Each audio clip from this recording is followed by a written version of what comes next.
Assalamualaikum warahmatullahi wabarakatuh.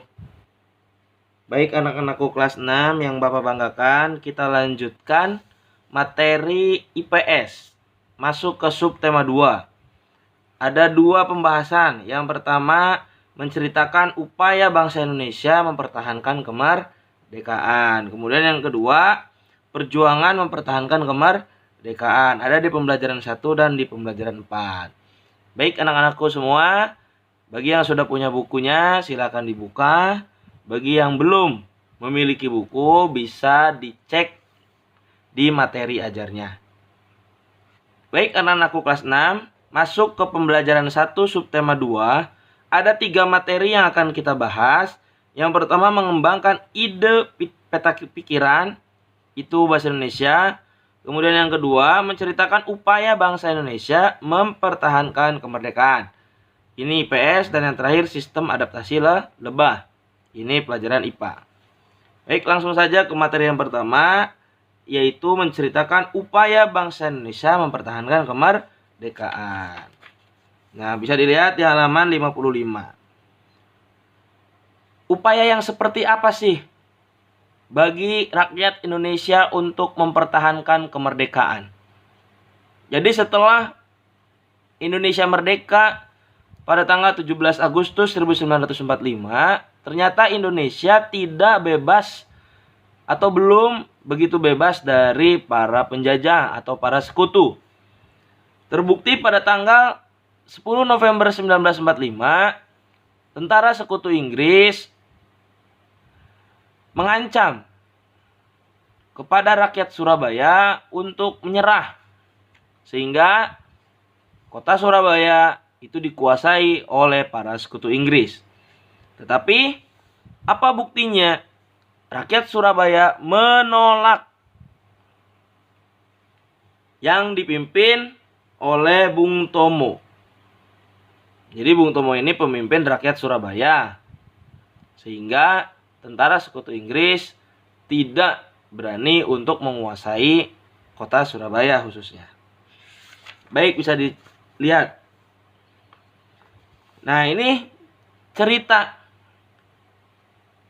pidato Bung Tomo pada waktu peristiwa 10 November 1945 di Surabaya. Dari sekian banyak pidato ini, kalian bisa baca sendiri ya di materi ajarnya atau di buku kalian masing-masing. Pada intinya, Bung Tomo pada saat membacakan pidato ini menolak untuk menyerah. Dalam artian, rakyat Surabaya tidak terima kotanya dikuasai oleh sekutu Inggris. Bisa dicek di sini. Hai tentara Inggris, kau menghendaki bahwa kita ini akan membawa bendera putih takluk kepadamu. Bendera putih berarti tandanya menyerah. Kau menyuruh kita membawa senjata yang kita rampas dari Jepang untuk diserahkan kepadamu. Ini merupakan bentuk ancamannya atau ultimatumnya. Suruh membawa senjata-senjatanya untuk kembali diserahkan ke tentara Inggris. Tetapi apa balasan Bung Tomo? Jawaban dari Bung Tomo bahwa selama banteng-banteng Indonesia masih mempunyai darah merah yang dapat membuat secari kertas kain putih menjadi merah dan putih, maka selama itu tidak mau menyerah kepada siapapun.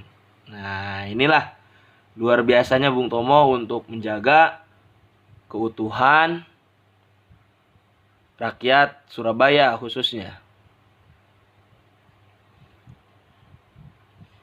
Nah, di bawahnya dikatakan bahwa kita tunjukkan bahwa kita adalah benar-benar orang yang ingin merdeka. Lebih baik kita hancur lebur daripada tidak merdeka. Maka semboyan kita tetap merdeka atau mati. Inilah isi pidato dari Bung Tomo yang merupakan upaya untuk mempertahankan kemerdekaan Indonesia. Terima kasih. Itu di pembelajaran 1. Oke, anak-anakku kelas 6, kita lanjutkan materi IPS di pembelajaran 4, tapi masih di subtema 2 ya. Tadi di awal kalian diceritakan tentang pidato Bung Tomo pada peristiwa 10 November 1945. Nah, di pembelajaran 4 ini nanti kalian juga akan mendapatkan materi sebuah perjuangan mempertahankan kemerdekaan. Jadi kalau ada pepatah yang bilang bahwa mempertahankan itu lebih berat dibandingkan merebut.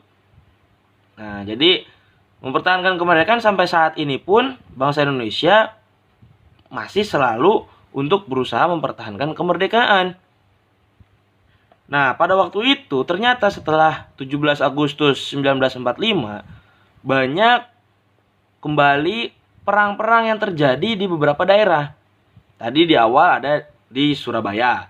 Nah, yang kali ini kita akan berbicara tentang pertempuran Ambarawa.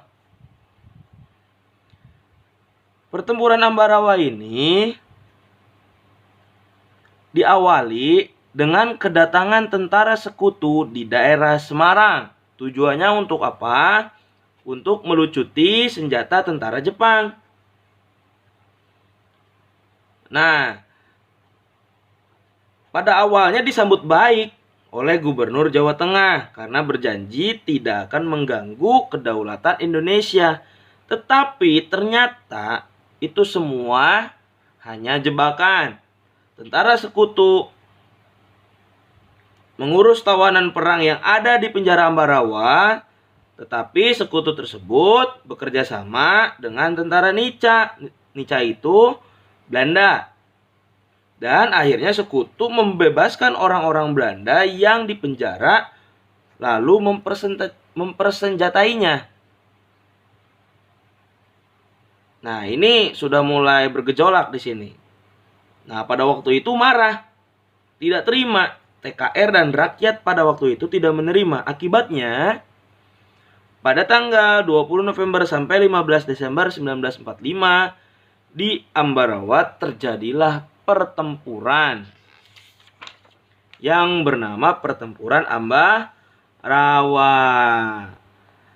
Nah, setelah terjadinya perang, tepatnya pada tanggal 15 Desember 1945, akhirnya sekutu berhasil dipukul mundur ke Semarang, menyerah. Nah, untuk memperingati itu semua, tanggal 15 Desember diperingati sebagai Hari Infanteri.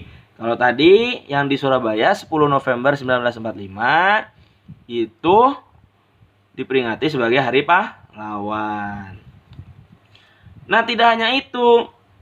Di Ambarawa pun untuk mengenang pertempuran Ambarawa ini, maka didirikanlah sebuah monumen yang bernama Monumen Palagan Ambarawa.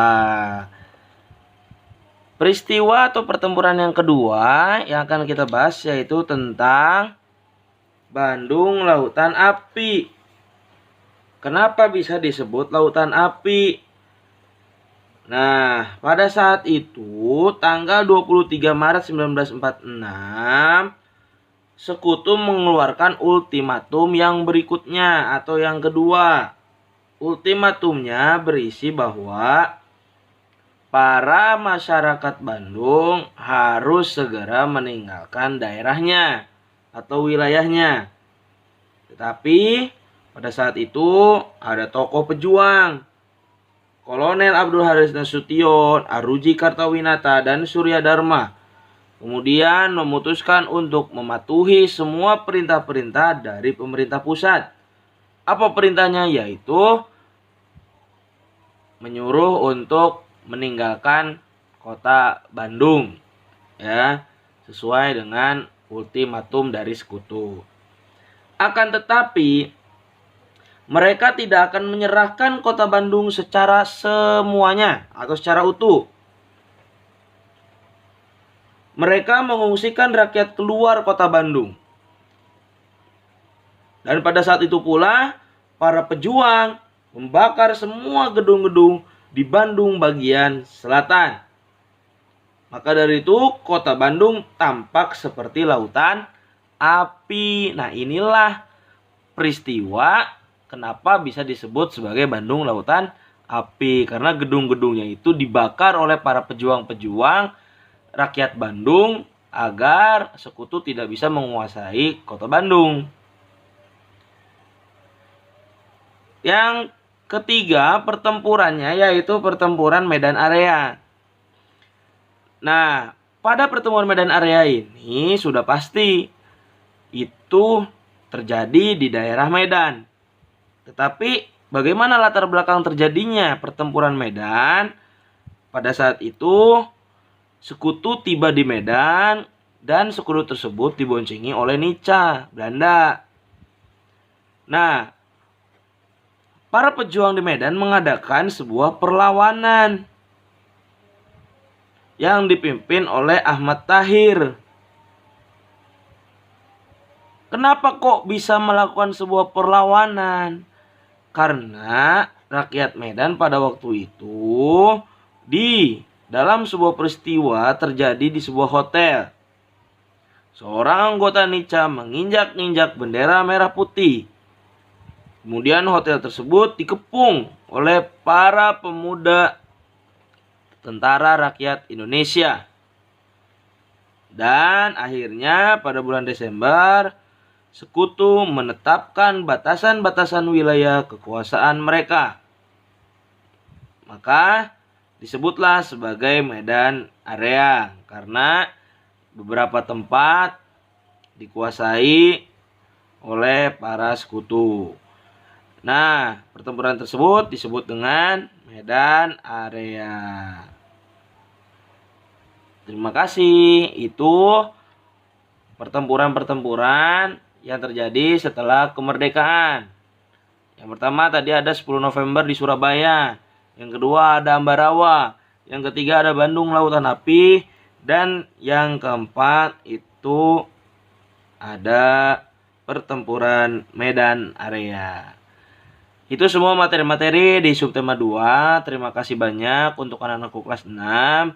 Sekarang silakan buka LKS-nya di e-classroom. Ya.